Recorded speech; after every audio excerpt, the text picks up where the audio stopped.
Señores, ustedes saben que este es un programa en vivo. Problemas técnicos, pero los problemas técnicos en un programa así como este y en la programación en vivo siempre son percances. Tenemos una dirección muy activa en esto y el audio parece que no estaba saliendo lo mejor posible para ustedes, pero aquí estamos. Gracias a Dios que nos permite llegar a los hogares de la gente joven, todos los hogares de la República Dominicana. En el día de hoy tenemos muchos temas. Comentaba yo, caramba, nosotros tenemos la obligación de este programa que trata los temas comunitarios, los temas sociales, los temas cristianos, iniciar este programa con una noticia lamentable para la familia dominicana. Y es lo ocurrido en Villamella, el Torito de Villamella, con este joven, un jovencito de apenas 16 años, que murió, según todo lo que parece indicar, a manos del sacerdote de esa parroquia. Ante esto, la Iglesia Católica ha suspendido por los efectos, por el crimen que ha cometido este sacerdote. Tenemos imágenes por ahí, por favor. Entonces, la gente muy consternada, la Iglesia, pero hay ciertos mensajes que nos ponen a reflexionar. Por ejemplo, mire, el periódico El Día trae como noticia la reacción del padre de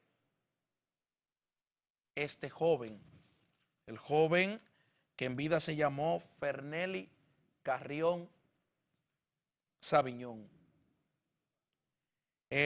Dice el padre: queremos que se haga justicia en este caso. Víctor Sabiñón, que es tío de la víctima, dice que fue una aberración la cometida por ese sacerdote. Muy enérgica la familia, pero nosotros tenemos que aprender de un mensaje que nos manda este y otros casos. Miren el entorno de esa familia. Miren el entorno donde vivía ese joven. Ese jovencito de apenas 16 años. Que según relata la crónica o los hechos relatados por el Ministerio Público en la querella, ya ese sacerdote llevaba 6 años violando ese niño y posterior ese adolescente. Como principal sospechoso, el sacerdote hoy es apresado. Hoy está siendo sometido en el Palacio de Justicia de la Charles. Aplazada la audiencia, tecnicismo legal, está recluido en San Luis. Eso es una fortaleza. San Luis era un destacamento, pero es una fortaleza porque ahí también funciona una tasa de hacinamiento, porque eso era un destacamento, recuerdo yo, para mantener el control del área de San Luis, específicamente los entierros ahí que iban al Cristo Salvador, y de la noche a la mañana el sistema penitenciario determinó que los reclusos o los presos preventivos que se le estaba conociendo medida allí en la Charles, en el Palacio de Justicia de la Charles, en la provincia, se trasladaran allí. No sé de quién fue, no sé quién fue el mago que dio esa orden, pero allí, si ese destacamento tenía la capacidad para albergar 20, 30 presos, 30 reclusos, ahora tiene 100. Y me quedo corto, que debería llegar mínimo a 200. En la cúpula de ese destacamento, en la cúpula ahí, que eso es como una garita, ahí funciona una celda privilegiada. Ahí hay unos cuantos presos privilegiados ahí, bueno. Pero volviendo al tema de sacerdote, él está ahí. Él está ahí. Por lo que nosotros pedimos que este sacerdote le sea garantizada la vida para que él aclare en cuáles circunstancias él violó, él maltrató, primero maltrató, violó constantemente durante 6 años y posteriormente mató a ese joven. Porque lo primero que tenemos que garantizar es la vida de esa persona. Lo están mandando a la cárcel de San Luis. Estoy aquí detallando qué es la cárcel de San Luis. Esa era la parroquia Santa Cecilia donde funcionaba el sacerdote.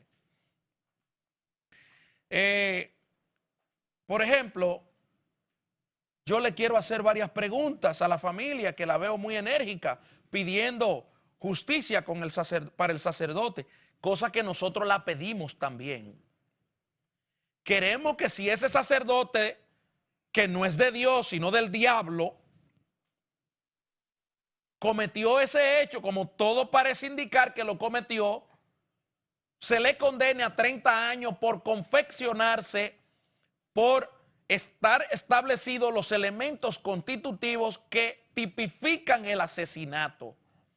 El crimen que se comete con alevosía, premeditación y acechanza. Pero ¿dónde estuvo la familia durante esos 6 años que ese joven, ese niño, visitaba esa parroquia? Ahora el padre pide justicia. Pero ¿por qué el padre no trató de ver más allá de la curva qué hacía su hijo? Porque es una relación, para usted tener una relación con un hijo suyo en su casa, ¿cómo estás? ¿Cómo te fue?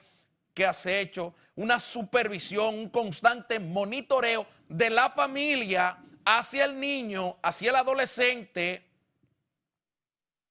Para usted tener ese tipo de relación, si usted la tiene, lógicamente que usted se va a dar cuenta de cualquier tipo de situación rara que usted vea en su casa. Estamos frente a la irresponsabilidad paternal más crítica que hemos podido ver. Todo el peso de la ley contra ese cura, maldito, si es así. Ahora, ¿dónde está la supervisión de la familia? Es que confiamos tanto en el que recibe el mandato de la fe para transmitírsela a los feligreses, que no nos ocupamos de supervisar a nuestros niños. ¿Acaso era un solo niño el que visitaba a ese sacerdote, el que constantemente, permanentemente tenía relaciones sexuales con él? ¿Acaso los familiares no se encontraban raros que el niño cambiaba los celulares en una comunidad empobrecida, mostraba otros recursos que los demás no tenían? O sea, son preguntas que nos hacemos y ponemos en reflexión esto en la mente de cada padre que manda a sus hijos a un catecismo, que manda a sus hijos a la iglesia. Es que por la poca función de la familia, del elemento fundamental, del núcleo fundamental de la sociedad, es que damos apertura a que ocurran esos casos. Es que pretendiendo salir del jovencito, pretendiendo salir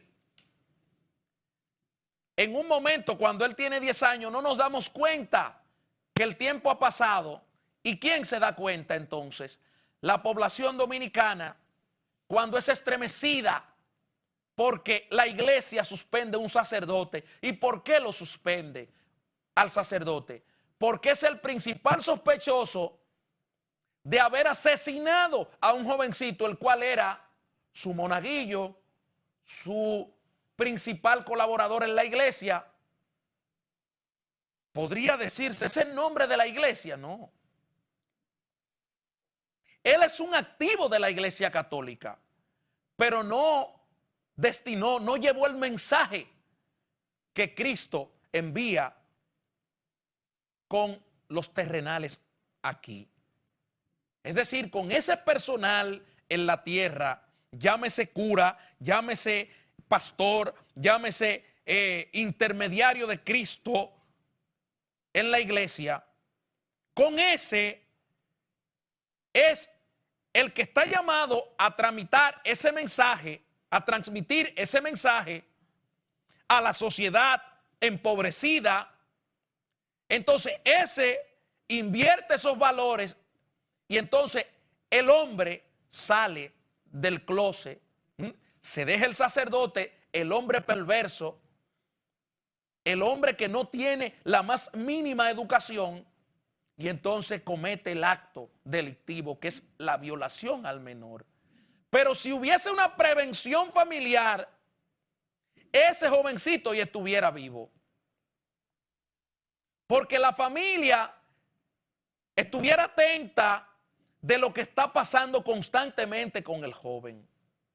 Es que se ha perdido el núcleo, el principal elemento de la sociedad, que es la familia. La estamos perdiendo porque cuando usted ve que lo que están llamados a generar valores en la sociedad, lo que generan es caos, y entonces usted tiene que provocar la actitud, la opinión de la Iglesia Católica o de las iglesias respecto a este caso. Usted dice, no hemos embromado. Cuando el Ministerio de Educación tiene que paralizar la nómina, tiene que dejarle de pagar a un sinnúmero de profesionales que trabajan en el área de la educación, y posterior a esa paralización se revela que 4,000 maestros están cobrando sin trabajar, usted se da cuenta que estamos mal. Es que los que están llamados a educar han cogido el sistema para beneficiarse, porque no hay un funcionario público, no existe un funcionario público que lo supervise. Entonces, cuando llega el Ministerio de Educación, impide que una parte de los profesores cobren, y se da cuenta que cerca de 3,929, cerca de 4,000, específicamente 3,929 profesores, maestros cobraban sin trabajar. Usted tiene que llegar a la conclusión social. ¿Y cuál es la conclusión social?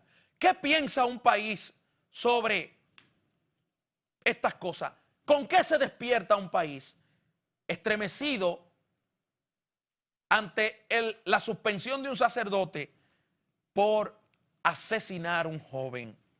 Es que los que están llamados a educar, los que están llamados a orientar, los que están llamados a provocar un mensaje positivo a la sociedad dominicana, supervisada por el Estado, no lo están haciendo.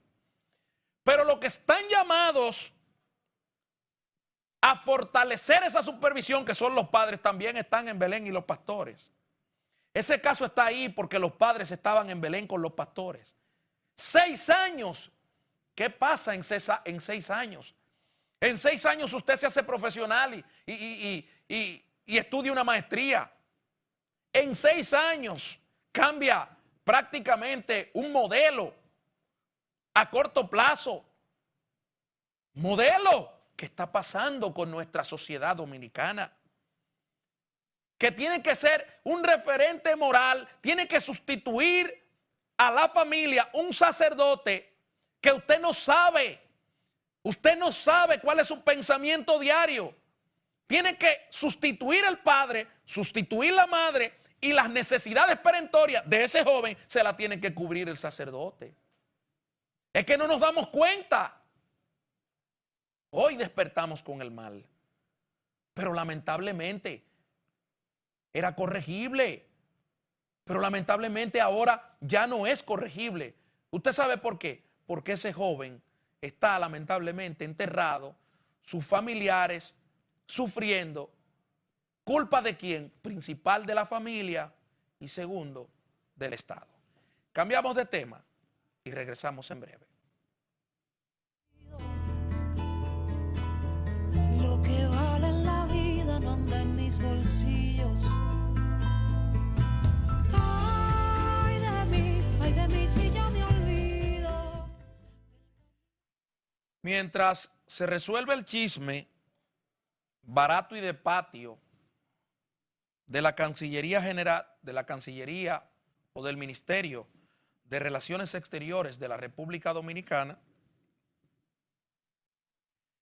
a nosotros nos llama la atención otra cosa que ocurrió hace días en el Ministerio de Relaciones Exteriores. A través de un acuerdo, el canciller de la República, el ingeniero Miguel Vargas Maldonado, con la ONU, establece que cuidarán la frontera del tráfico de droga. La Oficina Nacional de las Naciones Unidas contra la Droga y el Delito está en la disposición de apoyar a la Cancillería Dominicana para implementar un programa de protección de fronteras con Haití para frenar las redes organizadas de la delincuencia. Es la ONU organismos y otros organismos internacionales que imponen allí la MINUSTAH en Haití, y que gran parte del contrabando que entra a la República Dominicana entra por la frontera divisoria, por la frontera Haití-República Dominicana. Parte del problema nuestro con las armas lo representa esa frontera, donde la MINUSTAH tiene ya cerca de 15 años allí establecida y no ha podido resolver el problema. Ahora se va y ahora quiere llegar a la República Dominicana y sustituir a nuestras Fuerzas Armadas, nuestro Ejército Nacional y nuestros comandantes en jefe, porque ellos entienden que no hay ningún tipo de control en la frontera. Pero yo le pregunto a la ONU, le pregunto al Ministerio de Relaciones Exteriores que firmó este acuerdo, ¿acaso la MINUSTAH no fue un organismo que se creó a raíz del derrocamiento de Jean Beltrán Aristide en el año 2004? Que por cierto, el exponente fundamental de ese derrocamiento está preso en Miami por sus vínculos con el narcotráfico. Eso pasó en el 2004. Guy Philippe. Entonces, eso nace a partir de ahí. Cuando nace, bueno, la comunidad internacional dice, solo es cuestión de tiempo. A corto plazo vamos a resolver el problema. Pues no. En vez de resolver el problema, hemos agudizado el problema. Y hoy en día, ese problema me está diciendo la ONU a mí, me está sugiriendo a mí que unidades para reforzar la vigilancia dependen exclusivamente de los dos pueblos supervisado por el órgano internacional. ¿De qué vale, pregunto yo, que el presidente de la República, licenciado Danilo Medina, instruya de que se vigile la frontera? Aquí está en el periódico Nuevo Diario. Danilo Medina instruye vigilar la frontera. Comisión de militares de alto rango visita Dajabón. Yo pregunto, si el Ministerio de Relaciones Exteriores me acaba de firmar un pacto, un acuerdo, diciéndome a mí que va a colaborar, que la ONU va a colaborar con nosotros para supervisar esa frontera del auge de las drogas, que entra principalmente por las aguas, no entra por aire, entra por las aguas. Y uno se pregunta, ¿cómo es que entra tanta droga en Haití? ¿Cómo entra tanta droga en República Dominicana si en Haití hay una MINUSTAH? ¿Se hacen de la vista gorda? Pregunto yo. ¿Pero qué le vale al ministro de Defensa recorrer la frontera? ¿Qué busca el ministro de Defensa? Es que estamos sustituyendo nuestros mandos militares. Quizás el Ministerio de Relaciones Exteriores no ha entendido eso. El ministro de Defensa recorrió este martes la frontera norte en Dajabón, donde pudo constatar el desenvolvimiento de los efectivos militares de servicio de la zona. Pero si eso es así, que nuestro ministro de Defensa, el señor Paulino Sen, va allí a supervisar y se da cuenta de un gran trabajo que están haciendo nuestros militares, nuestros mandos militares, ¿por qué yo tengo que contribuir con la ONU para que me sustituyan esos militares míos que sustituyeron los militares haitianos en el 2004 y que hoy en día la cosa, en vez de estar mejor, lo que esté es peor? O sea, ¿cuál es el elemento nuevo que me van a generar ellos en la frontera? ¿Cuál es el cuerpo que me van a generar en la frontera? Pero es que mientras estemos plegados, mientras estemos allí sufriendo calladito ante la presión internacional, lamentablemente no vamos a llegar a ningún lado. ¿De quién tenemos que cuidar la frontera? Yo pregunto. ¿De los medios de comunicación, de ciertos medios de comunicación, o de los verdaderos narcos? ¿Qué se le está enseñando? ¿Qué se le está enseñando a la juventud de hoy? ¿Cuál es el mensaje que lleva a la juventud de hoy? ¿Qué mensaje tiene la juventud haitiana referente al narcotráfico? ¿Cuál es el mensaje? Pregunto yo. Que ese organismo internacional de control y vigilancia que sustituyó los militares haitianos no me ha podido resolver el problema del narcotráfico. Yo quiero, porque eso se está vendiendo en esta sociedad. Se me está vendiendo como un gran logro que las autoridades están combatiendo el narcotráfico y que se van a poner a una con la ONU para combatir el tema narcotráfico y armas en la frontera. Cosa que es mentira. ¿Por qué? Porque primero la ONU no va a controlar el problema. Ese problema del narcotráfico se controla de otra forma. Se controla educando a nuestras juventudes, tanto la haitiana como la dominicana, y controlando el auge de la cocaína, heroína que entra por eso, por los puertos. Mire cómo comienza el mensaje, que no es por la frontera. La frontera nuestra debería ser la mentalidad.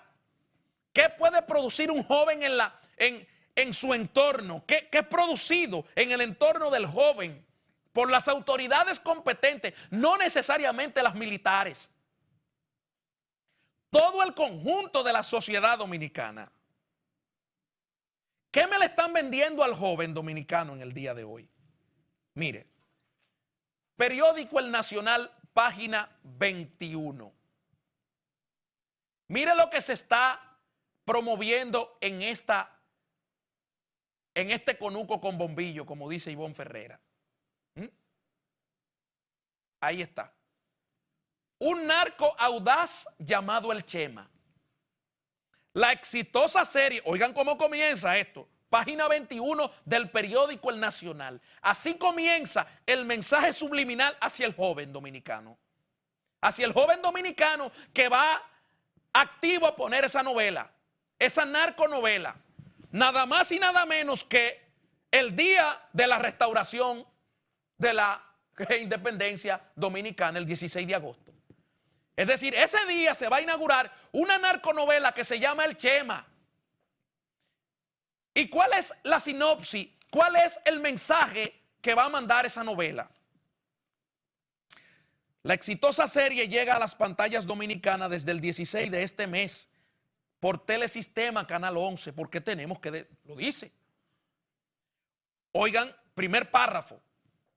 Un narco audaz que desafía a todo el que ponga en su camino, a todo el que se ponga en su camino, es el nuevo reto que asume frente a las cámaras el experimentado actor mexicano Mauricio Ochman, con su protagónico en la serie El Chema.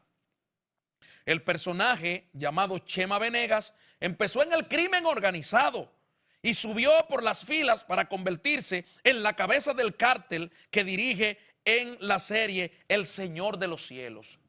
Dos elementos peligrosísimos para la juventud dominicana. El Chema, ya yo le leí a usted, un narco audaz que desafía a todo el que se le pone en su camino. Es decir, que la Dirección Nacional de Control me van a enseñar, me le van a meter en la psiquis, en la mentalidad, en la mente del joven dominicano, que él puede desafiar a toda la autoridad, a la Dirección Nacional de Control de Drogas, al Departamento Nacional de Investigaciones, a todos los elementos de seguridad nacional. Él puede, el joven dominicano. Eso es lo que me está diciendo a mí en la página 21, en la sección ¿Qué pasa?, el periódico El Nacional. Que un narco audaz llamado El Chema me va a mí a ocupar, como en un estudio que le traje yo en estos días, de que las telenovelas ocupan el primer rango de importancia en la juventud dominicana. En los televisores dominicanos, la telenovela ocupan el primer lugar. Como ocupan el primer lugar, mire con qué se está nutriendo ese primer lugar. Con el narcotráfico. Pero acabamos de ver al ministro de Relaciones Exteriores firmar un acuerdo con la ONU para controlar el narcotráfico. Es que el narcotráfico no se controla con los paquetes de cocaína que me autoriza, que me coge la autoridad, que me ocupa, que me incauta. No, el narcotráfico se controla es con este mensaje, porque así es que se comienza. Pero mire cómo termina. Así es que comienza en una vida de lujos, de placer, de mujeres, de vivencias bonitas. Pero mire cómo termina el narcotraficante. Mire cómo termina el narcotraficante. Yo nunca he visto aquí en este país, en esas televisoras, un mensaje de discusión. Vamos a discutir esta novela. Vamos a discutir El Señor de los Cielos. ¿Quién fue el Señor de los Cielos? Amado Carrillo Fuentes. ¿Y quién fue Amado Carrillo Fuentes? Sobrino de Ernesto Fonseca Carrillo, alias Don Neto, el creador del cártel de Sinaloa, perdón, de Guadalajara, que conjuntamente con Rafael Caro Quintero y conjuntamente con otros narcotraficantes, esos eran los padres de los que hoy son los grandes narcotraficantes. Entiéndase el Mayo Zambada, entiéndase Joaquín Guzmán Loera, alias el Chapo Guzmán, entiéndase Fernando Carrillo Fuente, alias el Viceroy, entiéndase Amado Carrillo Fuente, alias Amado el Señor de los Cielos. Es decir, la droga era controlada en Colombia. A la muerte de Pablo Escobar, el negocio pasó a México con el derecho de piso. Por eso Tomás Borges, en su libro Maquiavelo para Narcos, define los cárteles hereditarios y los cárteles por generación. Es ahí que nosotros tenemos que provocar el mensaje a la juventud y crearle la conciencia cómo termina el narco. A 30 años condenado el señor Figueroa Agosto, que fue que fue el Chema. El Chema que nosotros vamos a ver ahora el 16 de agosto, día de la restauración de nuestra independencia. Nosotros no vamos a ver una novela de Gregorio Luperón, de Juan Pablo Duarte, de Manuela Díez. Vamos a ver una novela que se llama El Chema, que va a ocupar en una deficitaria televisión dominicana, acompañada por los apagones, acompañada por la falta de oportunidad, que va a ocupar los primeros lugares según un estudio que me ha hecho el Diario Libre en la mentalidad de los jóvenes dominicanos. Es que el pueblo, el que no conoce su historia, está condenado a repetirla. Es que estamos vendiendo aquí de que ese señor que me protagoniza el Chema es el creador de la gran telenovela, de la gran narconovela que se llama El Señor de los Cielos. Pero ¿quién es el Señor de los Cielos? ¿Cómo surge el Señor de los Cielos en el plano del narcotráfico en México? Surge porque a la caída de los tres grandes líderes del narcotráfico se produce una división acompañada por el PRI. Por el PRI, el partido institucional que gobernaba México, se produce conjuntamente con la autoridad, con los generales, con los políticos, una división de los territorios. Y ahí es que surge el cártel de Sinaloa. El cártel tan peligroso que lo tenemos en el mundo diseminado. Donde la República Dominicana es una víctima porque nuestra juventud al tener un país que está colocado estratégicamente para el narcotráfico en un punto muy bueno, entonces ya la droga no se está yendo sola a los Estados Unidos, sino que se queda una parte aquí.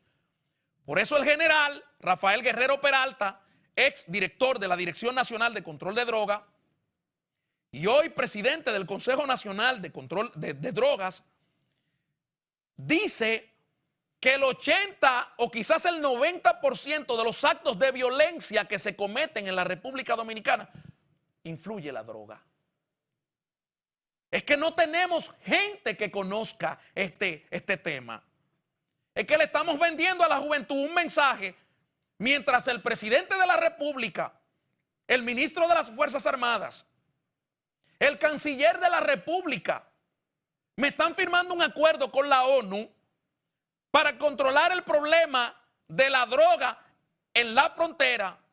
Aquí hay un canal de televisión que me está diciendo a mí que a las 9, a las 10, a las 8 de la noche me va a sustituir un público de lectura para decirle a la juventud, miren, esto es lo que usted tiene que ver.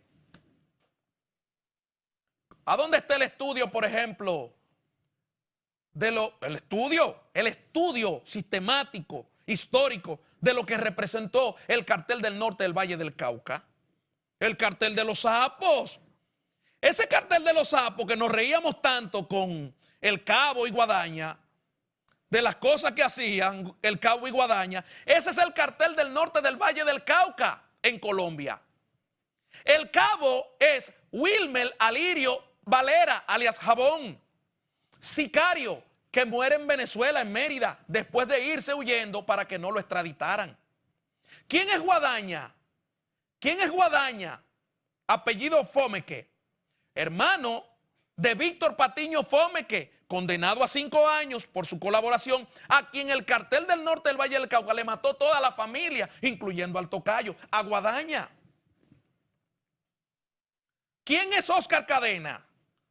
Orlando Henao.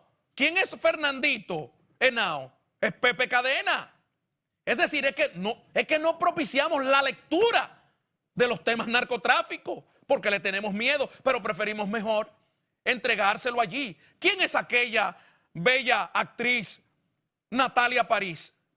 Julieta Marín. Natalia París, esposa de Julio Fierro, que cuando llega a Colombia, Julio Fierro, como era colaborador, lo mata el cártel.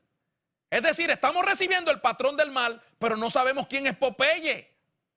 Estamos recibiendo el patrón del mal, pero no sabemos quién es John Jairo Arias Tascón, alias Pinina.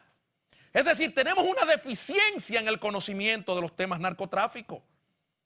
Tenemos una deficiencia, pero mientras tanto, aquí un canal de televisión me dice, no, espérate, el Chema, el Señor de los cielos, el patrón del mal.